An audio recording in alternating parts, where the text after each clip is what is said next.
Olá a todos. Então vamos ter aqui um vídeo rápido que não tem como objetivo resolver nenhum exercício em particular, mas simplesmente perceber de onde é que vão aparecer duas equações que são bastante utilizadas nesta fase da cadeira, portanto na nossa introdução à resistência dos materiais, as vigas, nomeadamente o cálculo de esforços. Portanto, por esta altura já todos saberão fazer os diagramas de esforços, o do esforço cortante e o do momento fletor. E vamos ver então como é que passamos dessa parte dos momentos para calcular as tensões normais e sobretudo a tensão normal crítica que uma viga em flexão sofre, de forma a se poder dimensionar a mesma em termos de materiais, em termos do momento de inércia e por aí fora. Portanto, para fazermos então aqui as nossas derivações, portanto, vamos considerar uma viga apoiada, como é costume, portanto, simplesmente apoiada num dos extremos, um apoio duplo do outro, chamada viga isoestática, porque temos aqui três reações a calcular para três equações de equilíbrio. Vamos considerar então que esta viga tem uma carga distribuída que pode ser reduzida ou simplificada com uma carga equivalente a meio da distância. E, portanto, o senso comum diz-nos que numa configuração deste género, vamos então ter a chamada flexão pura, e com isso teremos então as fibras de baixo em tração, as fibras de cima em compressão e depois aqui uma zona de transição entre tração e compressão, que é o chamado eixo neutro, onde não há nem tração nem compressão. Por isso, no chamado então eixo neutro, não há mudança de comprimento na fase inicial sem a carga e depois com a aplicação da carga, mas naturalmente que esta fibra superior e a fibra inferior vão ter mudanças, portanto aqui uma mudança positiva, tração, e aqui uma mudança negativa. Portanto, para fazermos então aqui as nossas derivações, eu vou considerar este segmento GH, que dista do eixo neutro uma distância que eu vou chamar de y, e vamos então calcular a deformação que esta fibra tem quando é solicitada. Portanto, vamos utilizar a expressão típica das deformações, ou seja, o ΔL sobre L, ou seja, comprimento final menos inicial sobre inicial. Tendo em atenção que podemos, em vez de usar o comprimento inicial GH, como ele é igual ao comprimento inicial EF, vou substituir aqui por EF no comprimento inicial. Portanto, ficamos então com esta expressão para o cálculo da deformação. Ok? Por outro lado, e se atendermos a esta figura que estão aqui a ver, portanto, todos nós sabemos que o perímetro de uma circunferência é 2πr, o 2π sendo 60 graus, 360 graus, e por isso, se eu quiser o comprimento inicial do nosso segmento EF, que é igual ao final, basta-me então fazer o raio vezes o ângulo θ. Portanto, é isso que temos aqui. Portanto, o comprimento da fibra EF inicial, que é igual ao final, porque é o eixo neutro e não recebe nenhuma alteração no seu comprimento, é Rθ. Portanto, isso quer dizer então que eu posso substituir aqui na fórmula Rθ e Rθ, e em relação ao comprimento final G' a H' será então θ mais, R mais Y, que é o raio completo, vezes o ângulo θ. Ok? Portanto, é o raio deste segmento vezes o ângulo θ. Portanto, multiplico, faço aqui a distributiva, então fico com essa expressão, que vou então substituir aqui na expressão da deformação que estou a calcular. Ok? Portanto, fazendo as contas aqui no denominador, estão a ver que é possível cortar aqui Rθ com Rθ, de forma que fica y vezes θ sobre o comprimento inicial, que é o Rθ, cortam os θs e, portanto, fico com uma expressão muito simples para a deformação, que é basicamente a distância ao eixo neutro a dividir pelo raio. Estão a ver? Portanto, uma expressão então bastante simples para a deformação desta fibra GH. Por isso, em princípio, consigo calcular a deformação de qualquer uma dessas fibras. Por isso, a partir então aqui da expressão da deformação de uma fibra e sabendo que a deformação será sigma sobre o módulo de Young, portanto isto vem da lei de Hooke, não é? Portanto a deformação é a tensão sobre o módulo de Young, vou combinar essas duas expressões, portanto fica y sobre r igual a sigma sobre E, portanto faço aqui o produto e fico então com esta expressão que permite calcular a tensão em causa, portanto na fibra que eu estou a calcular, como sendo o módulo de Young a dividir pelo raio vezes a distância ao eixo neutro. Agora, vamos procurar ver como é que as tensões se desenvolvem, portanto numa secção quadrada ou retangular. Portanto, vamos particularizar aqui para uma secção retangular. Portanto, vou considerar então uma fatia, ok? Portanto, uma fatia aqui da secção reta da nossa viga com uma área infinitesimal, dA, e por isso nós sabemos que a tensão é uma força sobre uma área e, portanto, eu consigo saber a força, ou nesse caso, a força infinitesimal nesta fatia com área infinitesimal, multiplicando a nossa tensão, que atua naquela fibra, fazendo a multiplicação então da tensão na fibra pela área. Portanto, tem então um incremento de força. Vou substituir a tensão, a expressão para a tensão previamente calculada, no slide anterior, e por isso terei então que a força é o módulo de Young sobre o raio vezes a distância ao eixo neutro vezes a minha área infinitesimal. Isso para a força. O momento em relação ao eixo neutro, nós sabemos que o momento é uma força vezes uma distância. Por isso, multiplicarei então a força pela distância y ao eixo neutro.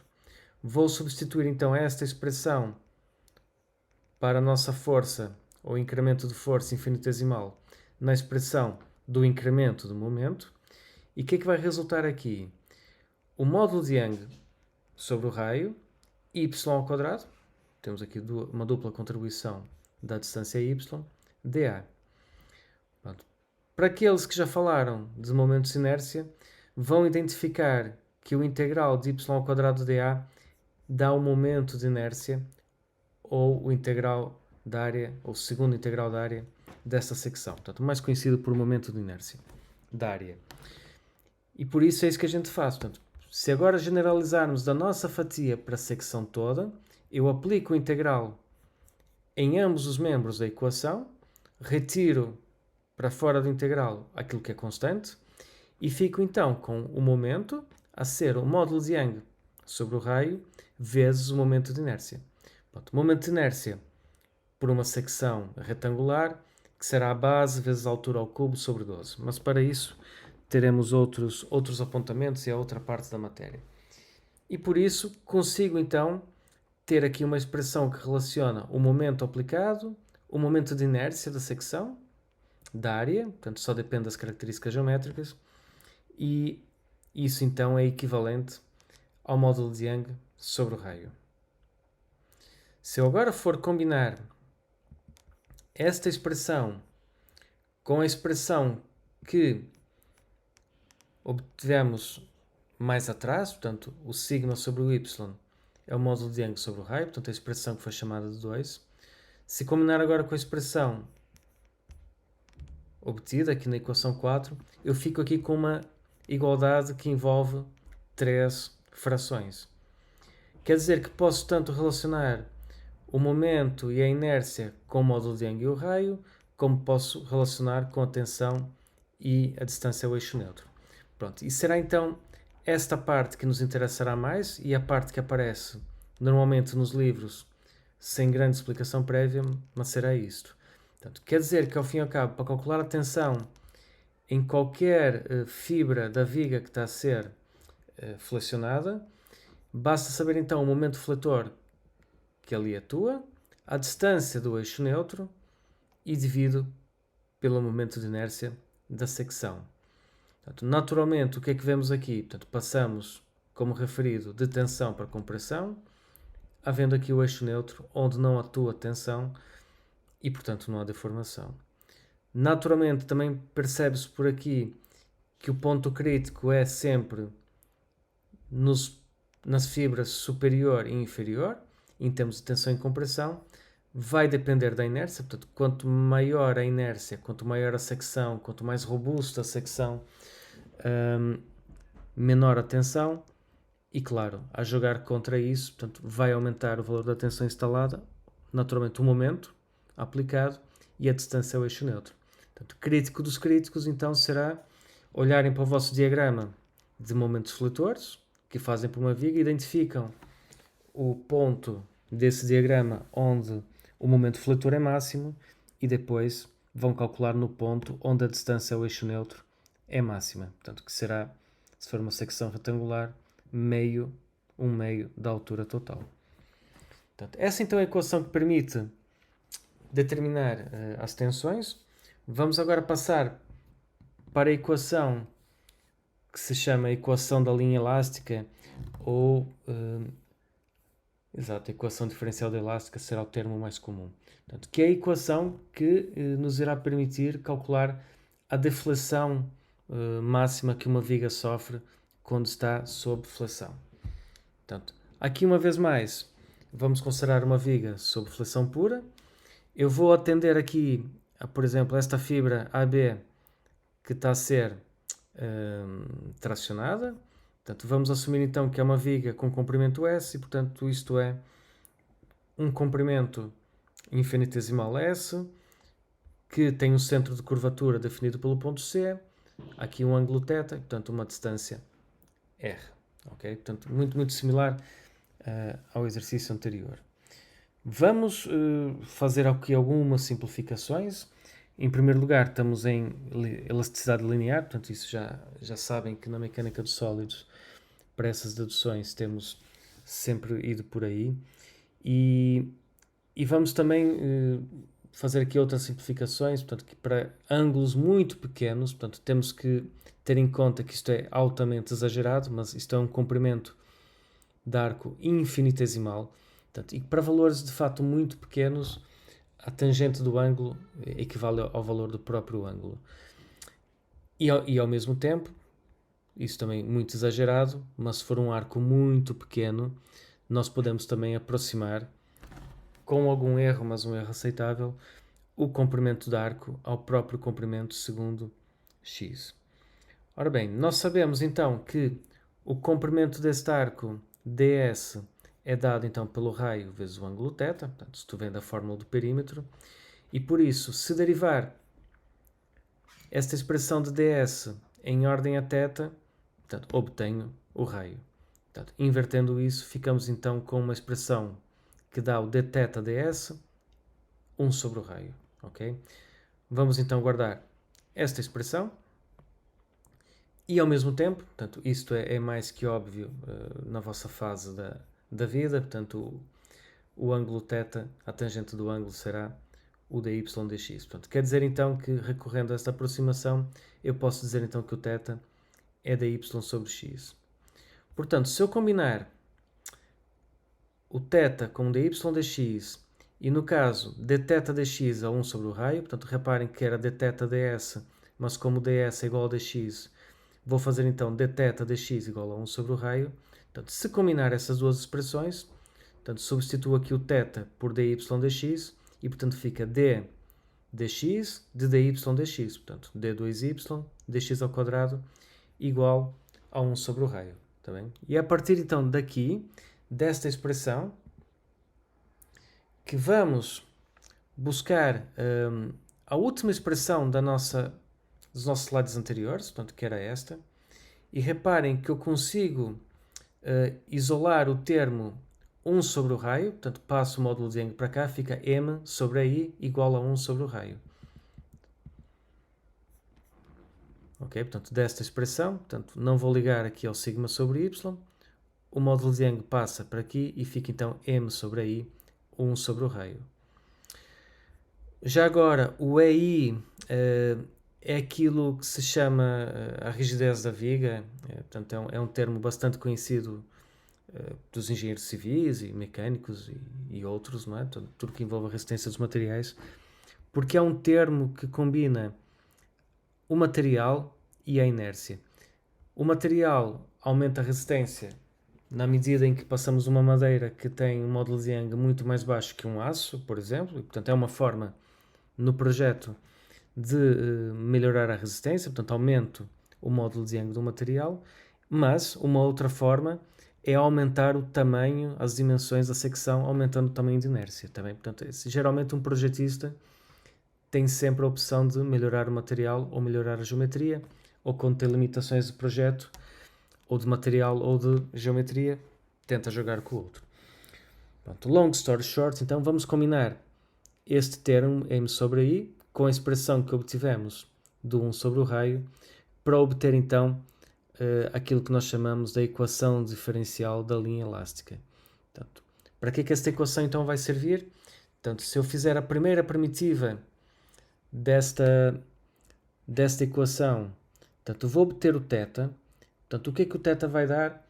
Vai dar a inclinação da linha elástica em cada ponto. Portanto, posso fazer aqui uma... Então, se eu tiver uma viga defletida, esta viga, então, vamos imaginar que começa aqui em x igual a 0. E, portanto, para cada ponto x, o θ vai me dar o ângulo que esta linha faz com a horizontal. Portanto, como se traçasse aqui uma tangente e tivesse horizontal. Um segundo integral vai me dar a distância y da deflexão, portanto a chamada flecha, está bem? Portanto, geralmente é isso que é mais pedido nos exercícios, mas de toda forma vamos ter que fazer sempre os dois integrais. Portanto, integral duplo da equação dos momentos, portanto aquela equação dos momentos que nós definimos quando fizemos os diagramas. Este duplo integral, então, dividido pela parte da rigidez, portanto é I, vai me dar então o deslocamento y para cada ponto x que eu escolho. Portanto, fica uma expressão em x, substituo o x por 1, 2, 3, portanto, de acordo com o comprimento da viga, e tenho o deslocamento vertical ou flecha. Mesma coisa então aqui para a rotação, sabendo que normalmente o deslocamento máximo é na zona onde a tangente, a linha da deformada, é horizontal, e portanto onde o θ é 0. Portanto, nós quando queremos saber o ponto onde o deslocamento é máximo, vou ver onde a derivada se anula. Portanto, onde aqui o ângulo θ é igual a 0 e a tangente é horizontal. Portanto, naturalmente, quando fazemos esses integrais, vamos ter constantes de integração a calcular e é isso que vamos então aprender como fazer e como resolver e como tratar dessas constantes ao longo das aulas práticas que aí vêm. Ok, pessoal? Dúvidas, então, falamos na aula. Continuação.